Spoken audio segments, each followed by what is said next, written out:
All right, hello. So give everybody a few more seconds to get in.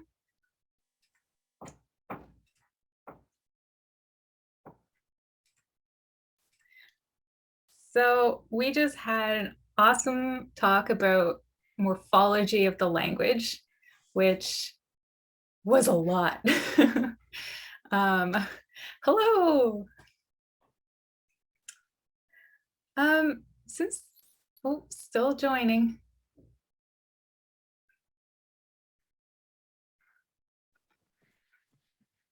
Hi. So, This is Colleen. Do you hear me? Pauline? Yes. Okay. I just figured out my microphone, but strange how everything's acting up on here. So I just like to explain myself while we're waiting for other people. Is that all right? Sure. We do have an AV tag AV who can help you out with tech stuff. Yes. Yeah. I've been doing this for a while now, but thank you. It's just something wrong with my laptop lately. My screen has a lock. That's why you can't see me talk. So I was trying to figure that out yesterday. So the best I could do is just pick. Hopefully you guys could see it. No, didn't you? Anyways, I'm just getting in. Yesterday I was in the morning, partially, and I got called up for work, like translating in court. Oh. So it took out longer than I thought, all the way up to 1:32, and it was tiring. The mindset when you translate, your mindset goes into the mode, and coming out of it takes a while. Like your mind, and switching over to something else, like whoa, and wish I could. So after a while, I'm going to be switching over to the my phone instead, because this is not really letting me do anything anyway. Okay. Well, we will listen in case you have what to share, comments and ideas. I don't see anybody else joining. Oops, go ahead. So again, if you want to change your view so that you can see everybody, if you are able to. So Colleen, if you can't, that's okay. In the top left right corner, there should be a little box. There's the countdown, and then you see the like a little waffle with this picture view. So you just click on that from speaker to gallery, and that way you can see everybody. Aha, it is you, Bruce. Hello. So our discussion today is all about the role of language in education. So what do you think the role of different groups of people is? What the role of for different people in promoting language learning, whether it be the parent, family, school, community, leadership, government, or somebody else, something else. So I'll just put the different categories in, and that way, if you have something you want to share, feel free to speak.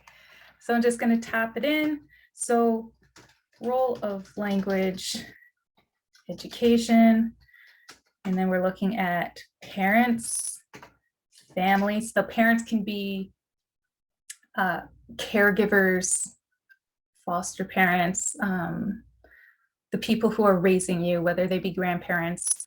Family can be extended family, the Gukums and Shomastiv, the cousins, the school, community, community. Let's see if I can spell today. Leadership could be community leadership, and then government, different levels of government, and other.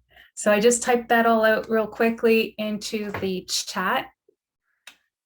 And I'd like to give y'all a chance. What's the role of education in learning the language for parents? Let's start with the first one. Does anyone have anything to share? Stories?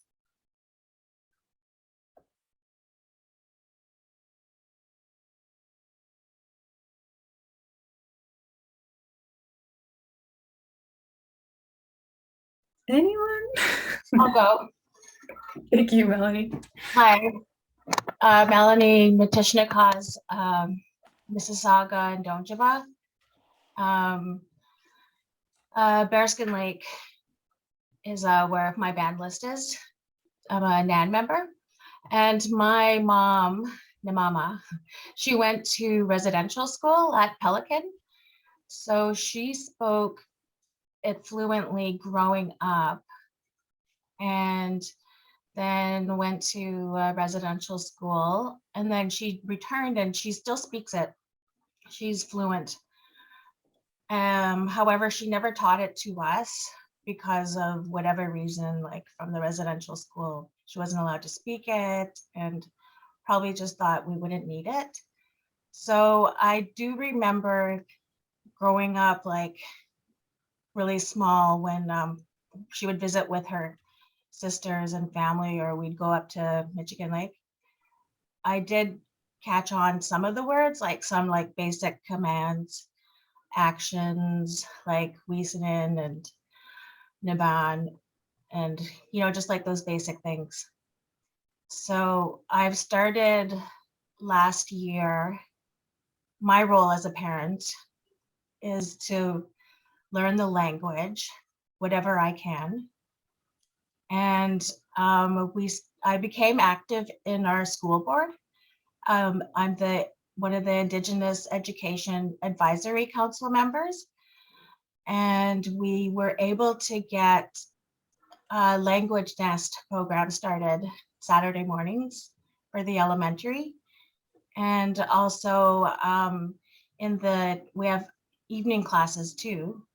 And I'm taking it as well Tuesdays and Thursday evenings with the secondary school students. So I feel like that's my role, is to pave the way for other families and community members, and then as a parent to make sure that my children have access to this. And this program has been really helpful, this workshop. We're going to be attempting a language nest program this summer in July at my parents' house in Sulakaut. So I'll be using like a lot of this material that you guys have been sharing with me. So, miigwech. Miigwech. Exactly. Yeah. Woohoo. Does anybody else want to share? Excellent. So, role that you play as a parent to help promote the use of language and the learning of language, or any group. Hi, this is Colleen. Hello, Colleen. Hi, just one moment. I'll go if anybody waiting, or is it just me? Go for it. Okay. I switched over my phone from my laptop. And can you hear me clearly? Yes, we can. Okay, cool. I only have a tad bit of a vision what you guys are talking about since from yesterday, because I had to leave. And take a deep breath. I'm going to share from what I see, because I have been everywhere for employment. I started out with court as a translator. I've done that for the past 6 years now. Anyway, so being an advocate on other stuff. That one of the things I have seen was and heard from people, from feedback from the people that speak the language, is they're saying that they don't understand what's going on out there, what is being said, and the frustration for them is communicating with agencies, for example, like child and family services or courts or paperwork. The paperwork, it's comes in English and so many questions. And I see, stop it, my dog. I see a communication glitch. It's really big. And I would suggest that what does my name show up under? Is it Colleen or do you see it? Your name? Yes. It says Colleen Cree Translator. Oh, geez, yeah. Sorry, I forgot to switch that over from court. And it's my name is Colleen Tapis Hukamau. Tapis Okamau? Yeah, Hukamau. And where was I getting to at the communication glitches. One of the I'm sticking to my old Cree where it's long and it's very detailed. I tried, but I noticed that the Cree learned today, there's not too many R word that they're learning for example, they're learning the Mohawk language blended in with the Swampy Cree. So I would recommend just sticking to one Cree, just one slang. Like if you're Ojibwe, stick with Ojibwe. Or if you're OG, stick with OG. Because what's happened later on is you're gonna the people are gonna get mixed up.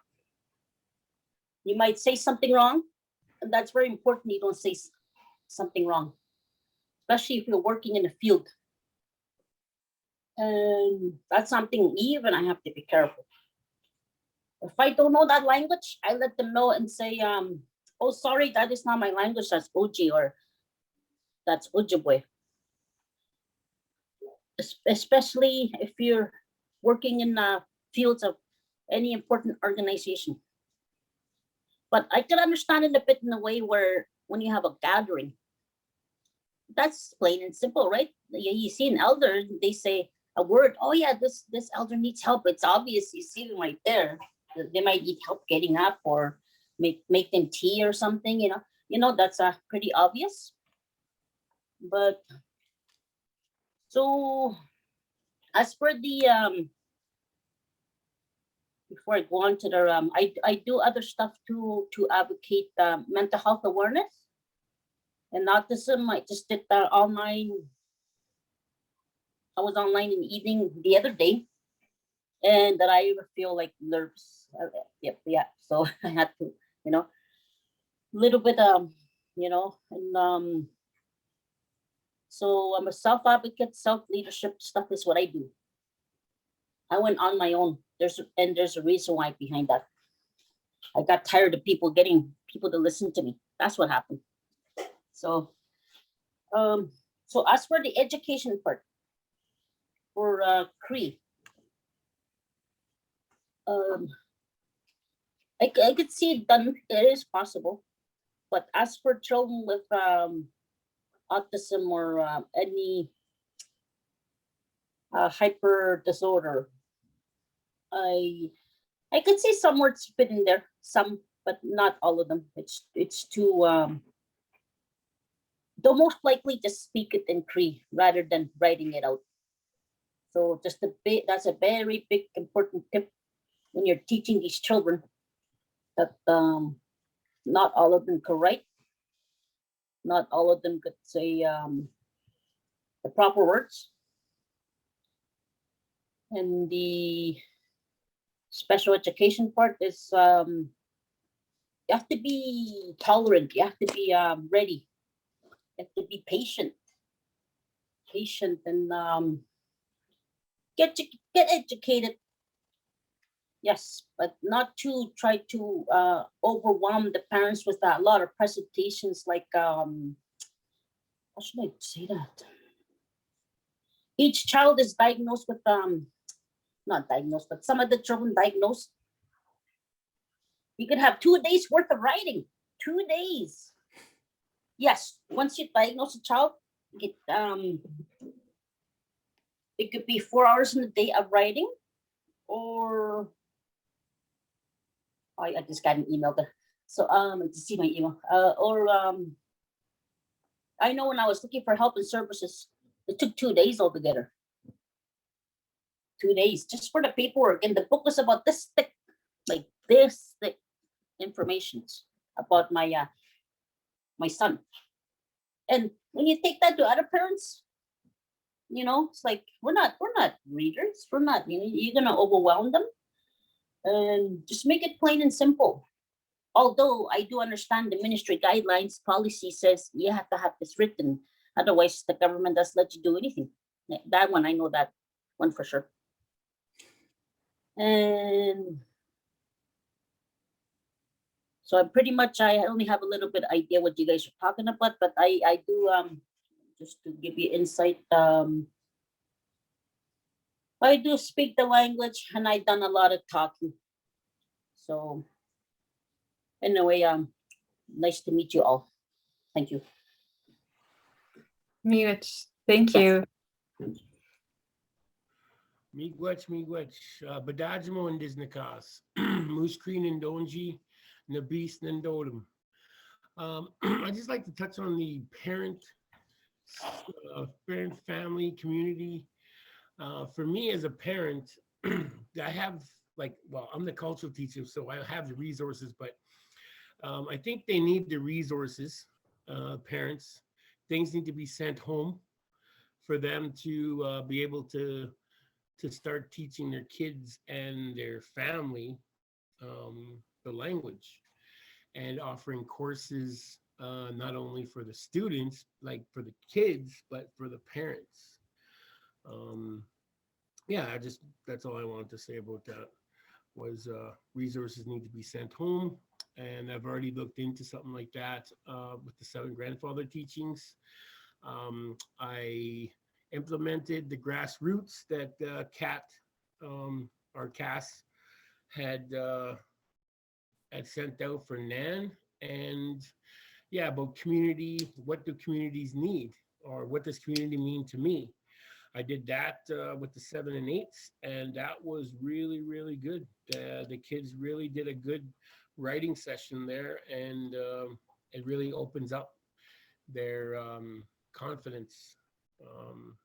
It was all English though, mind you, but that's opening up their confidence for sure. Miigwech. Hi, can you hear me? I don't have the big microphone thing, so that brings little tears to my eyes. And yeah, it had to be in English because there are so many languages in our territory, but the whole point was that youth speak from their own perspective and reflect on ideas and like that.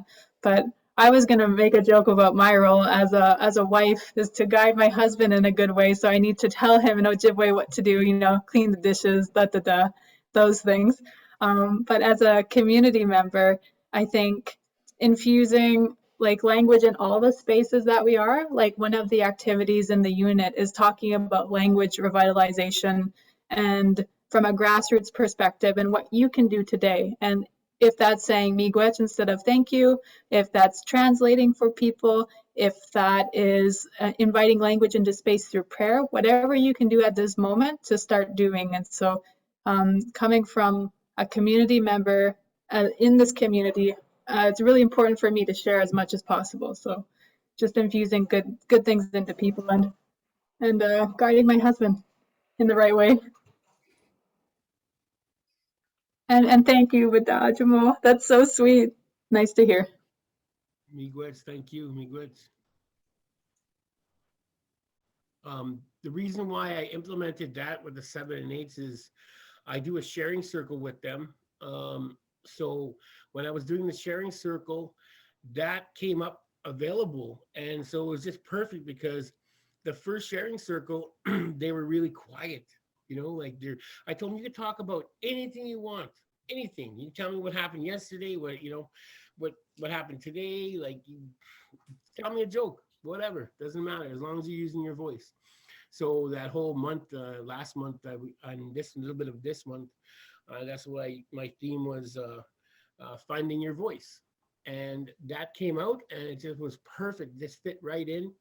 I'm gonna do the other lessons later on, but yeah, like resources for sure for the parents, schools, community leadership. Muy much.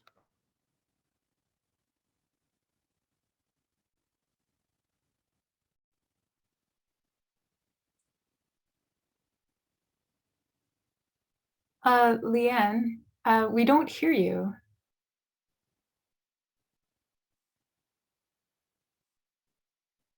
I see your lips moving, but no sound yet.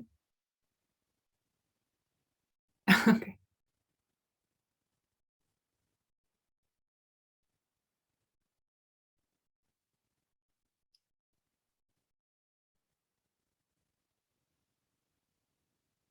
Tag, maybe you can provide some assistance. Right beside your microphone, do you see a small upward arrow?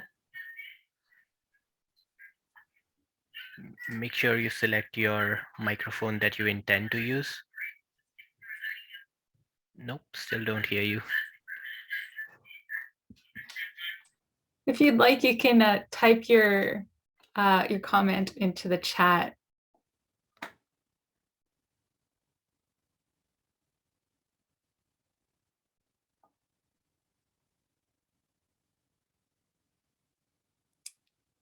Would anybody else? You can pass it on to somebody else, someone else.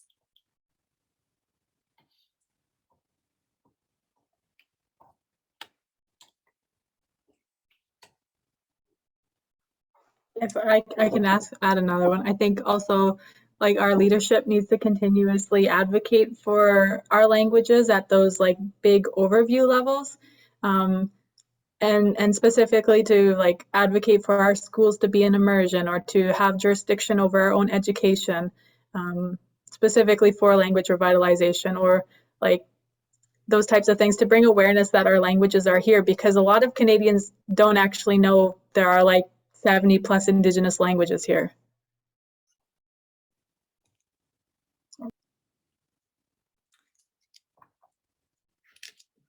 It's also perfect that we're in the decade of Indigenous languages right now. So there's more attention being played to it to get government and leadership seeing at least the same message, if not quite eye to eye yet.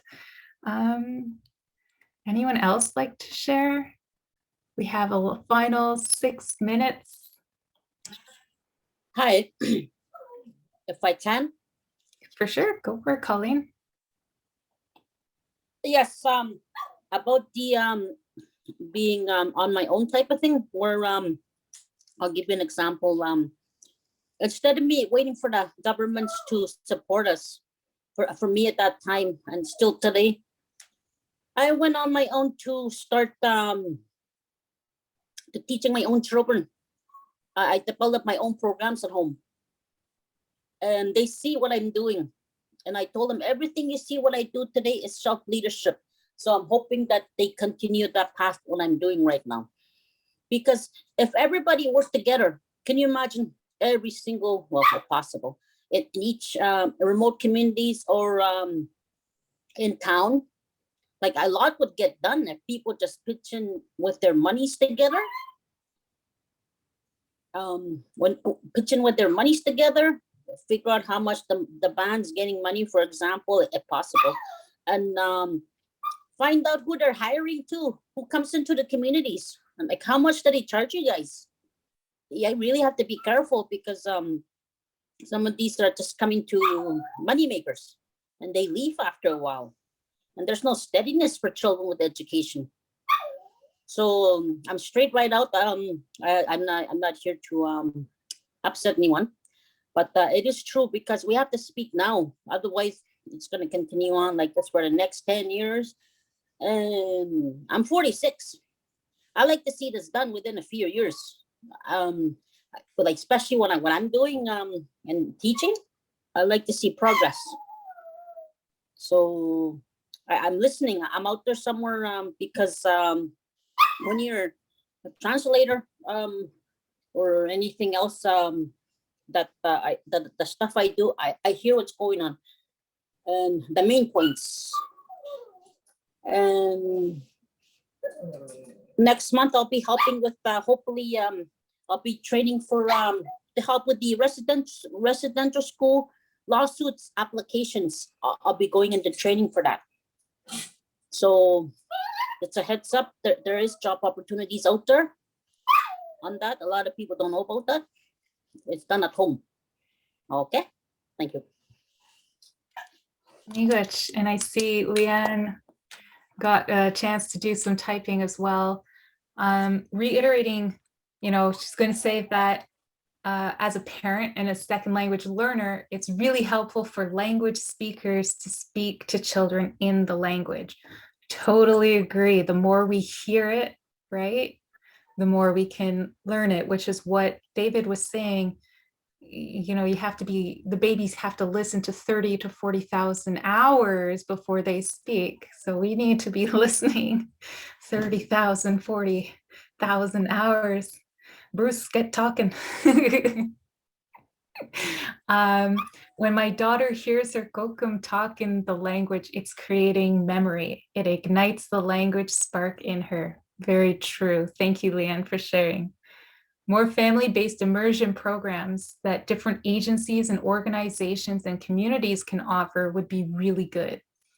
So that definitely is something we're hearing from everyone who's shared is we need it now, we need it more, and we need it not just for kids in the school, but we need the whole family unit. Hi, Emma, it's Bruce. Can you hear me? Yeah? Yes, we can. Okay, so you asked me to talk a little bit here. So first of all, let me correct you. I believe David said 3,000 to 4,000 hours of listening. I think, correct me if I'm somebody.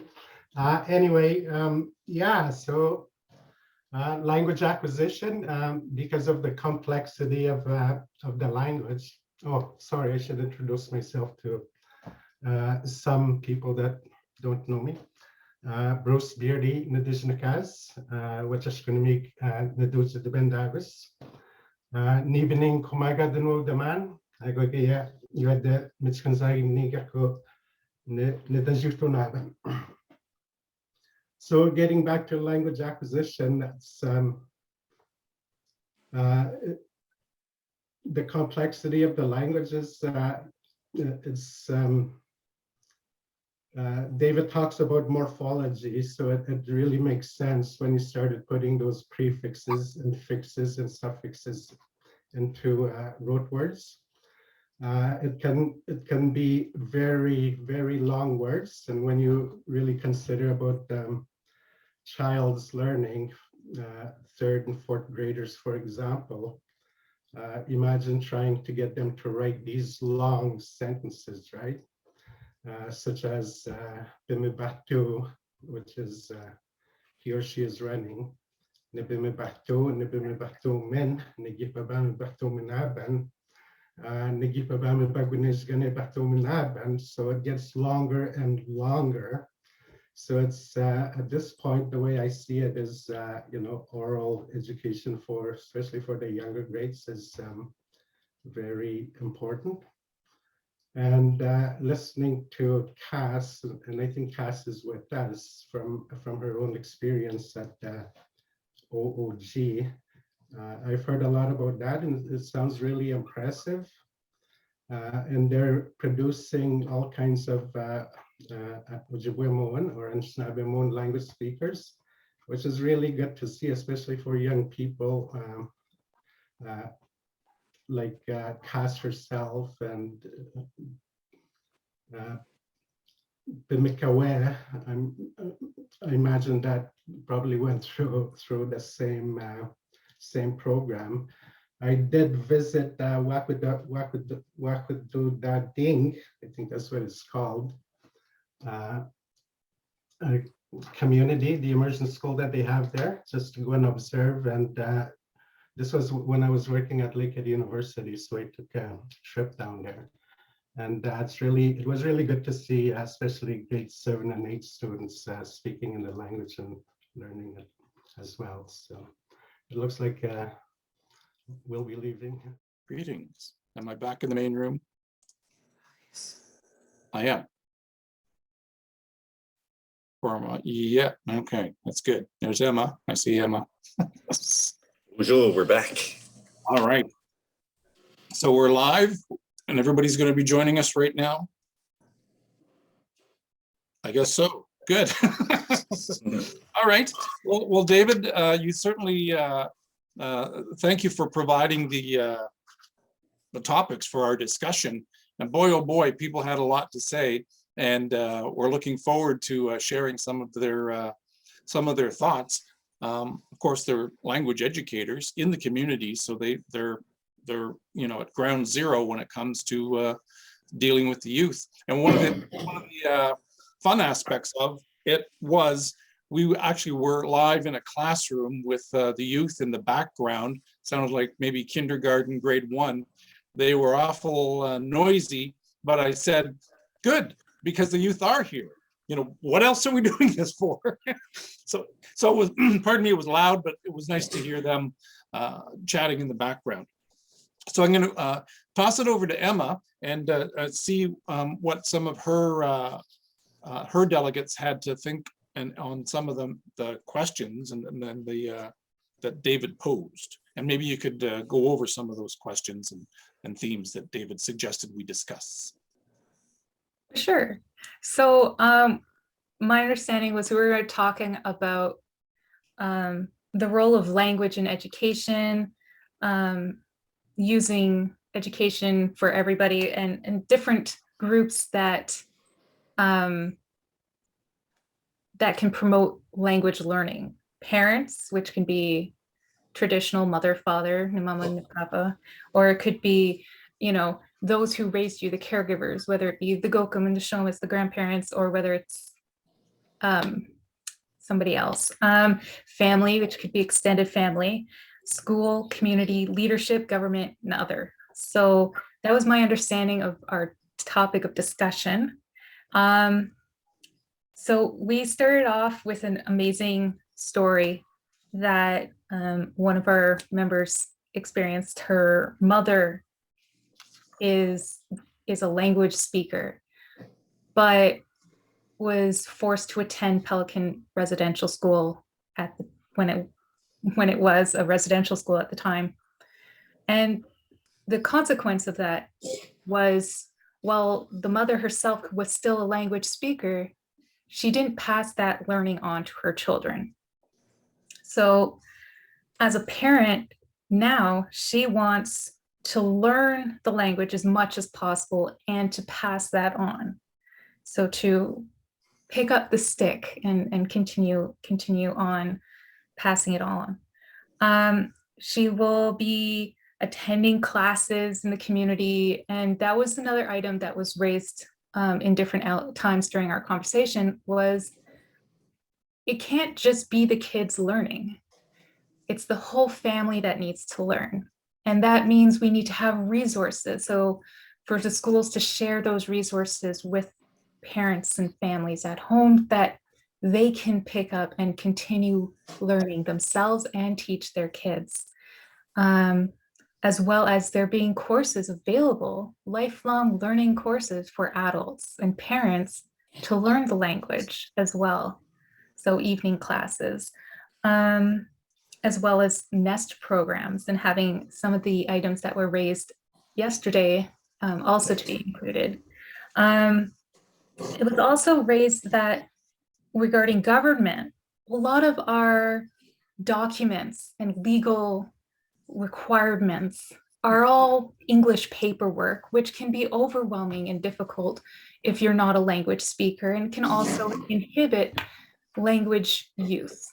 So it was encouraged, it was suggested that some of those glitches in bureaucracy are dealt with so that it is more culturally sensitive and friendly, language friendly. So Colleen, who has her hand up, was the one who shared a lot of that experience as a Cree translator in the court system, and also as a home educator, as teaching her kids the language as well. So one thing she mentioned was we want to keep the languages distinct. So we want to have Cree be Cree and not Cree with Mohawk mixed in.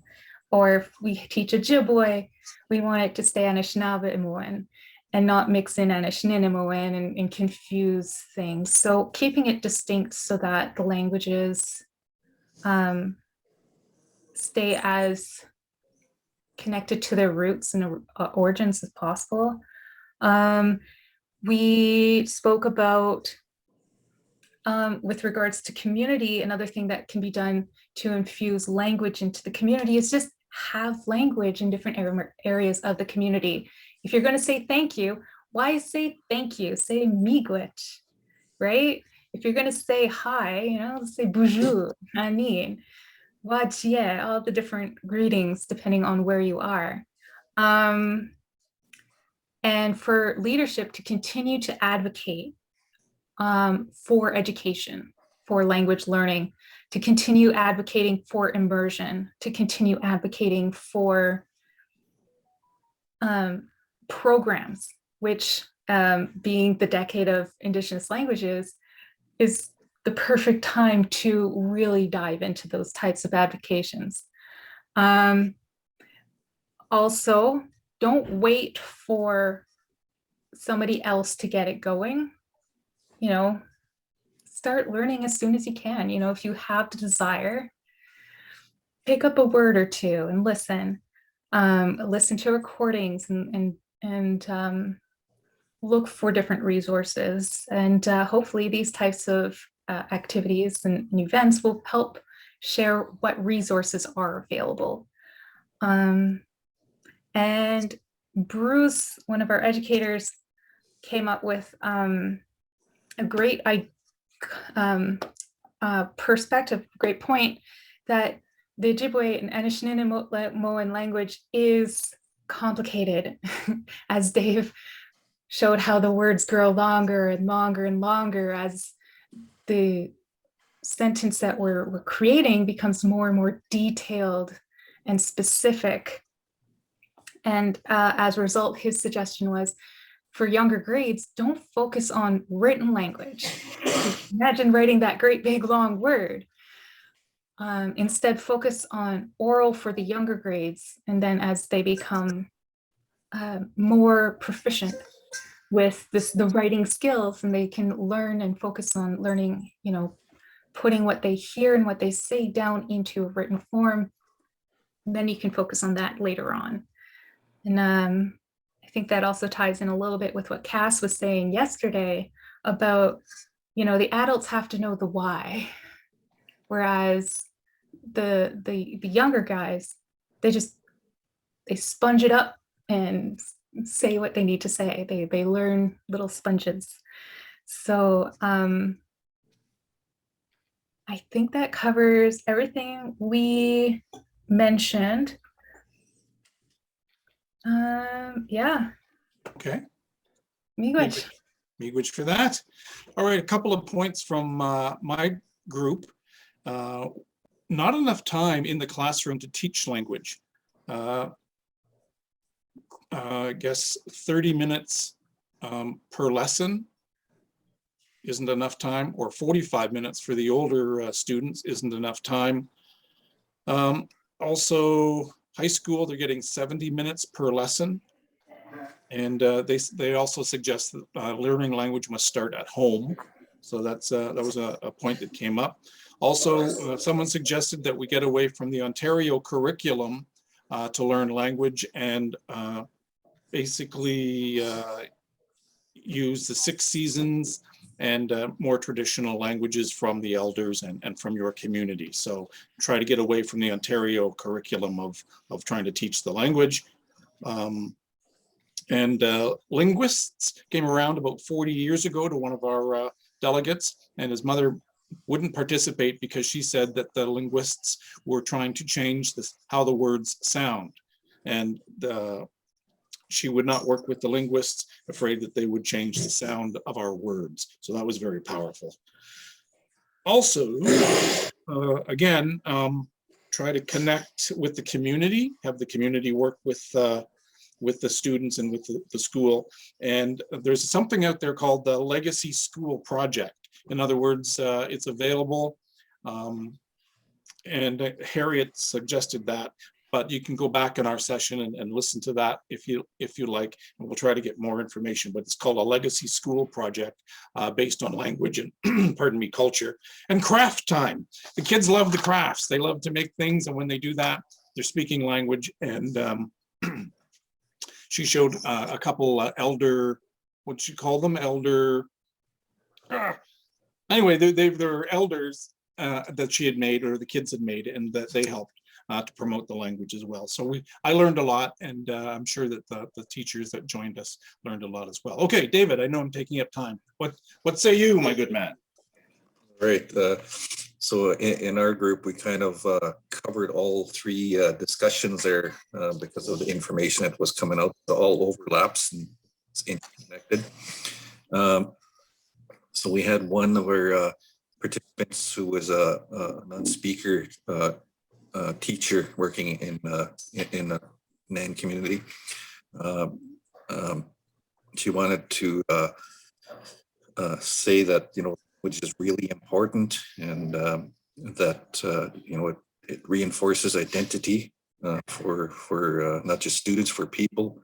It's better for everyone, and she's hoping to look for future opportunities as a new learner to build up her skills, vocabulary, and she feels it's important, that when they do the morning exercises, that there's prayers done in the language. So that was some of her shared points. Also discussed the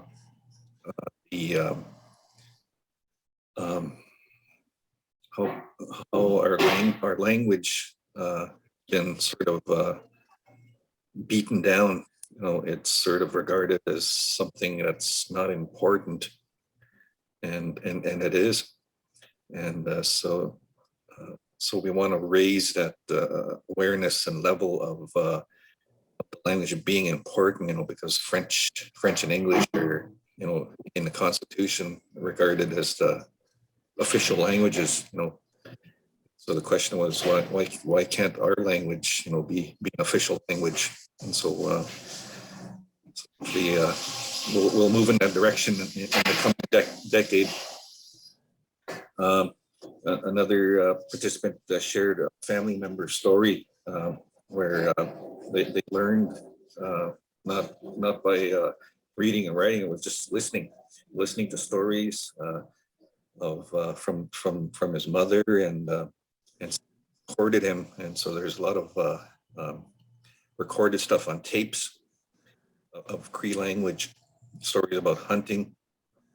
And since all this information is on tape, it's really important now to listen to these tapes because it imparts a lot of Cree culture, customs, and teachings.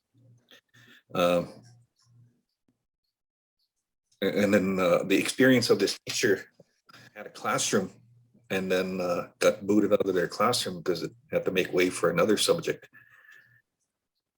So that's kind of a sad story, when students see that, there's no language classroom, it sort of puts that mindset. You know, I guess it's not important. You know that everybody else gets a classroom except the native language. So that's something that has to change. And you can't evict people out of the classrooms, especially when it comes to our language, and it's so delicate of the perception. And as a teacher, she's you know, she loves teaching. You know, a strong passion of teaching. You know, and language has to be not only spoken, it has to be sung, because that's where our language and culture emanates from. It's from song and dance. Another one of our other group members emphasized that signs in the language are really important in the community and other places. Should be Ojibwe signs in the language. This way people will learn. She had shared the story that she had learned a little French in high school. She went to Quebec.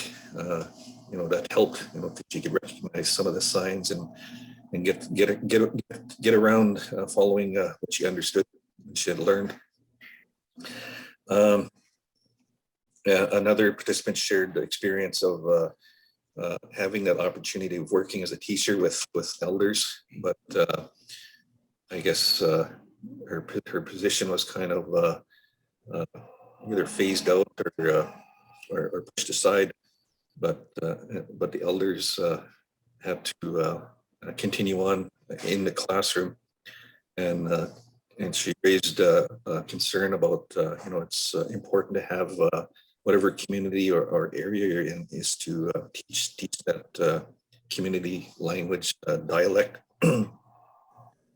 And she thought you know, it's important to have language nests. Again, having elders. And then back to signs. Somebody had said there, you know, there's signs in Ojibwe on some reserves. One was near Fort Francis, Gigumusiminikani. It's probably like the longest sign in Ontario for a community sign, or maybe all of Canada. But I was talking to my friend that lives there. He's a teacher as well, language teacher. He says, yeah, for the longest time, he says, we're having an issue with people stealing our sign because unique signs, so people would haul it off and collector's item, I guess.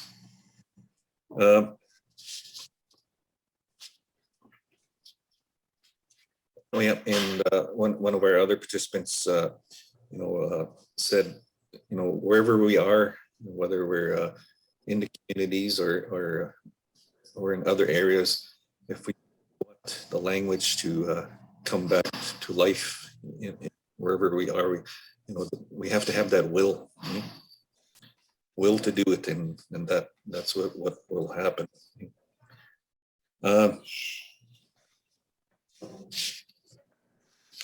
Another participant said what she envisioned for an ideal classroom is to have not just a teacher, have maybe more than one teacher, maybe a male and a female. So when you help each other, and then they can communicate, and they can see this, you know, communication is going between two people, and they hear it and see it. This way the kids learn, you know how a female, you know, speaks the language, how a male speaks the language, and they hear that. And it's familiar because, you know, you come from home, you know, mom and dad, you hear them talking all the time. So that makes sense, they understand. So conversational language, you know, that's really important. And one other participant said they'd like to see kind of a regular, maybe in each community or each area, to have a language development committee, you know, where kind of like a central area where people can share resources, because have teachers coming and going out of classrooms in schools. You always get something started, and then somebody steps in, and then like, okay, where's the resources? And most of the times teachers are they have to recreate all the materials again. And she referred to that as reinventing the wheel. And that's unfortunate. And one other participant said they had sign in their community as well, but it's only written in one form, the Roman orthography, whereas most of the community members are literate in syllabics rather than the other form. So again, focus on the importance of getting that information on signs and how people can read it. And yeah, that was that sort of summed up our group discussion on those topics. You get a lot of information out of people in a short period of time. Good for you. Indeed. That's very good. All right, David Thompson, thank you so much for that fascinating presentation, of course, and some terrific discussion from our delegates. Elder magnets, that's what I was trying to say earlier. They're called elder magnets, and that kind of signifies it's craft time for the students to do arts and crafts and talk in their language. So thank you for that. And coming up, we have got, I think we have another word that we can put up. And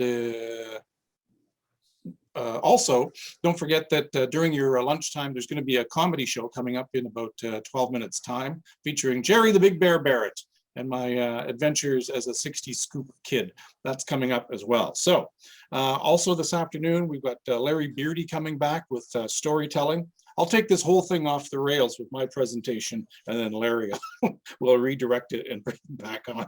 And also we've got games for the children in language immersion. So that's going to be important because that's it sounds like a lot of fun, really. So we'll discuss that and get some great ideas as well. So I think we have another word coming up. There may be a word, and of course the word is the wordplay. Just checking my notes here. Hang on. You're not supposed to see me checking my notes. Play to win code word. Do we have one of those this time? Because I missed it last time. No? Not Okay, for no. the breakout rooms, no. No, okay, that's good. All right, so we're gonna take a quick break, get some nourishment into you. And oh, I wanted to mention one last thing, passion. All these people, all these delegates have passion for the language. I think that's awesome. So, okay, have a great lunch break, and I'll see you in about 10 minutes with the Big Bear Comedy Show.